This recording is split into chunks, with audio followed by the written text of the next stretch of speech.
کہ اب میاں صاحب کے پاس کوئی جواز نہیں ہے یہاں رہنے کا، کیونکہ سگنل جو آیا ہے وہ بڑا کلیئر ہے کہ آپ اب انٹرفیئر نہ کریں شہباز شریف صاحب کی حکومت میں، کیونکہ وہ تو ہم چلا رہے ہیں نا جی، تو آپ مہربانی، ہاں جب ہم ہیں تو کیا غم ہے، کیا غم، تو اسی طریقے کے ساتھ وہ میرا خیال ہے ان کا بھی یہی کہ مریم کو ہی رہنے دیں، بنا دی ہے، ہم خیال رکھ لیں گے کہ اب میاں، یعنی اب آپ رہنے دیں، چوتھی مرتبہ کا وزیر اعظم بننے جو بندہ آیا تھا، تاحیات ناخلی جس کی ختم ہوئی تھی، جس نے 2/3 میجارٹی کا دعویٰ کیا تھا، جس نے کہا تھا کہ 2017 میں پھلتا پھولتا پاکستان میں نے چھوڑا تھا، وہیں سے سلسلہ شروع کروں گا، ترقی کا سفر وہیں سے دوبارہ شروع ہوگا، وفاق میں اور پنجاب میں ترقی کی منازل طے کریں گے، ہر بندے کی جو ہے وہ لائف چینج ہو جائے گی، مہنگائی ختم ہو جائے گی، ہر چیز سستی ملے گی، پاکستانیوں کا اصل مقام انہیں واپس ملے گا۔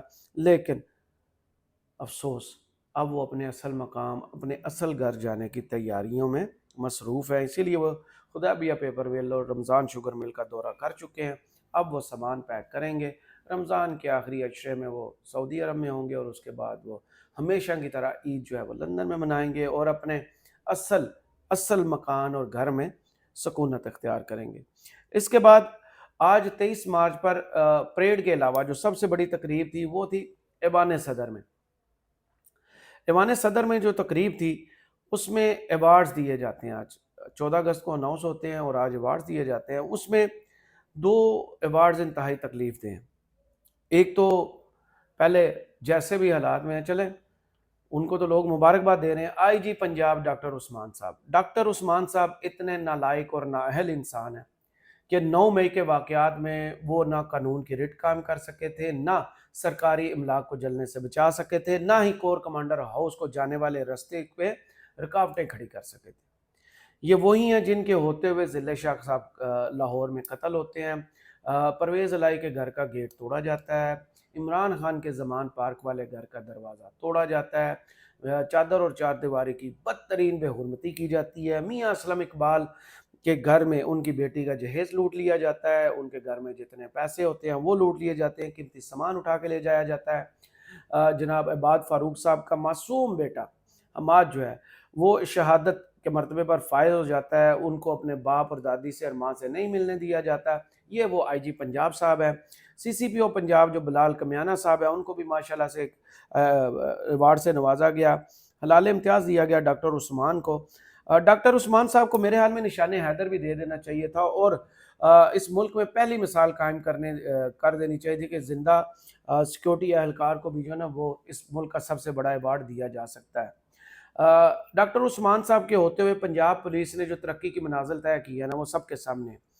پنجاب میں کوئی گھر محفوظ نہیں، ڈکیتی، چوری انتہائی عروج پر، اغوا برائے تاوان انتہائی عروج پر، اور سیاستدانوں کو سیاسی انتقام کا نشانہ بنانا، چادر اور چار دیواری کا تحفظ پامال کرنا، فسطائیت کا ایجنڈا جو ہے وہ سرو کرنا، وہ ان کے ماشاءاللہ پر سینے پر سجا ہوا۔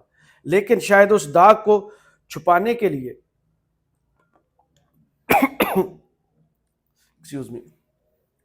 اس داغ کو چھپانے کے لیے میرے خیال میں حلال امتیاز چھوٹا پڑے گا۔ وہ اتنا بڑا داغ ہے، شاید یہ جب ریٹائر ہوں گے ان کو تب آئیڈیا ہوگا، جب یہ لوگوں میں جائیں گے، یہ وردی کا جو احترام ہے وہ ان کے ساتھ اس وقت نہیں ہوگا، سول کپڑوں میں ہوں گے، پھر ان کو آئیڈیا ہوگا کہ انہوں نے پنجاب کے اور خاص طور پر لاہور کے شہریوں کے ساتھ کیا کیا۔ پنڈی جو ہے وہ بھی پنجاب کا حصہ ہے اور لاہور بھی پنجاب کا حصہ ہے، فیصل آباد تیسرا پاکستان کا بڑا شہر ہے، وہ بھی پنجاب کا حصہ ہے۔ آئی جی صاحب پورے صوبے کے جو ہے وہ ذمہ دار ہیں۔ سخت قانون کی وائلیشن ہوئی تھی 9 مئی کو راولپنڈی میں جی ایچ کیو کے باہر، کور کمانڈر ہاؤس لاہور کے باہر، اور فیصل آباد میں آئی ایس آئی کے آفس کے باہر۔ تینوں جگہ پر انتہائی قانون کی خلاف ورزی ہوتی ہے، دنگے فساد ہوتے ہیں، فائرنگ کے واقعات ہوتے ہیں، جلاؤ گراؤ ہوتا ہے، آگ لگائی جاتی ہے، اور موصوف جو ہے وہ اس دن غائب ہوتے ہیں۔ نہ صرف وہ، ان کی فورس بھی غائب ہوتی ہے۔ تھانہ شادمان جلا دیا جاتا ہے، کلمہ چوک میں گاڑیاں جلا دی جاتی ہیں، مسلم لیگ نون کی ماڈل ٹاؤن میں گاڑی جلا دی جاتی ہے، عسکری ٹاور جلا دیا جاتا ہے۔ لیکن پنجاب پولیس کہیں نظر نہیں آتی. آپ نے اکثر ویڈیوز دیکھی ہوں گی, جو میرے لیے بھی بڑی اچنبے کی بات ہوتی ہے, قانون نافذ ضرور کرنا چاہیے, یہ پولیس کا ہی کام ہے. بسنت کے دنوں میں آپ نے دیکھا ہوگا, اگر کوئی چوتھی منزل پر بھی, گھر کی چوتھی منزل پر بھی پتنگ کو بچہ 5 6 7 8 9 10 11 12 جتنے سال کا بھی ہے وہ پتنگ اڑا رہا ہو نا, تو ماشاءاللہ سے ہماری پولیس اتنی قابل ہے کہ اسے گرفتار کرنے پہنچ جاتی ہے, جیسے بھی جانا ہو پہنچ جاتی ہے. لیکن 9 مئی کے واقعات میں یہ ہمیں کہیں نہیں نظر آئے تھے, نہ پنجاب پولیس نظر آئی تھی, نہ یہ نظر آئے تھے. تو یہ جو ہلال امتیاز ہے نا, ماشاءاللہ سے یہ آپ کی چھاتی کے لیے چھوٹا ہے. اس کے بعد بات کر لیتے ہیں گورنر کے پی جو ہیں, گورنر کے پی جو ہیں حاجی غلام علی صاحب, آج انہوں نے بھی بہتی گنگا میں ہاتھ دھو دیا. بہتی گنگا میں ہاتھ اس طرح دھویا کہ پورے ملک میں ایوارڈ آج تقسیم کیے جا رہے تھے, تو انہوں نے کہا چلو لگتے ہاتھ جو ہے نا وہ اپنے بیٹے کو بھی ایوارڈ دے دیتے ہیں. میئر پشاور حاجی زبیر علی صاحب کو آج انہیں تمغہ امتیاز سے نواز دیا. یہ جو ایوارڈز ہوتے ہیں نا, پوری دنیا میں بڑی عزت و تکریم کا باعث سمجھے جاتے ہیں کہ یہ کسی بندے کی ریکگنیشن ہے کہ اس نے قوم کی خدمت کی ہے, اس نے کوئی چھوٹا کام کیا ہے, اس نے ملک کے لیے خدمات سر انجام دی ہیں. لیکن پاکستان میں لگتا ہے کہ جیسے آج ایوارڈز کی لوٹ سیل تھی. سہیل وڑائی صاحب کو بھی ایوارڈ دیا گیا ہے, اور اس صحافی کو بھی ایوارڈ دیا گیا ہے پرائڈ آف پرفارمنس, جس نے عمران خان پر مذہبی منافرت کا پہلا ٹویٹ کیا تھا, جس نے عمران خان پر بہت بڑا الزام لگایا تھا, جس کے نتیجے میں عمران خان پر 3 نومبر 2022 کو وزیر آباد میں وہ حملہ ہوا تھا. عمران خان کو قتل کرنے کی کوشش کی گئی تھی, اور جو ملزم پکڑا گیا تھا اس نے وہی بیان دیا تھا جو اس ٹویٹ میں تھا. تو اس صحافی کو بھی آج ایوان صدر میں پرائڈ آف پرفارمنس کے ایوارڈ سے نوازا گیا ہے. اور دوسری جانب سہیل وڑائی صاحب, جو ماشاءاللہ سے یہ کمپنی نہیں چلے گی, پتہ نہیں کیا کیا کچھ ہوتا تھا, عمران خان کی ہر حامی پر کالم لکھنے والے, کتابیں لکھنے والے, ان کو آج پی ڈی ایم کی حکومت سے بھی پرائڈ آف پرفارمنس سے نوازا گیا.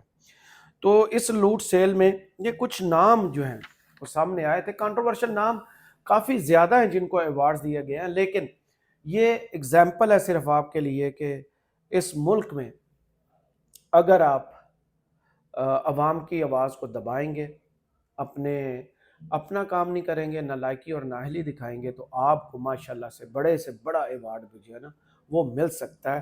اس ملک میں سب کچھ جو ہے وہ ممکن ہے. کرامت مغل کو اس ویڈیو سے اجازت دیجیے. کمنٹس باکس میں ضرور بتائیے گا ویڈیو آپ کو کیسی لگی. اللہ حافظ.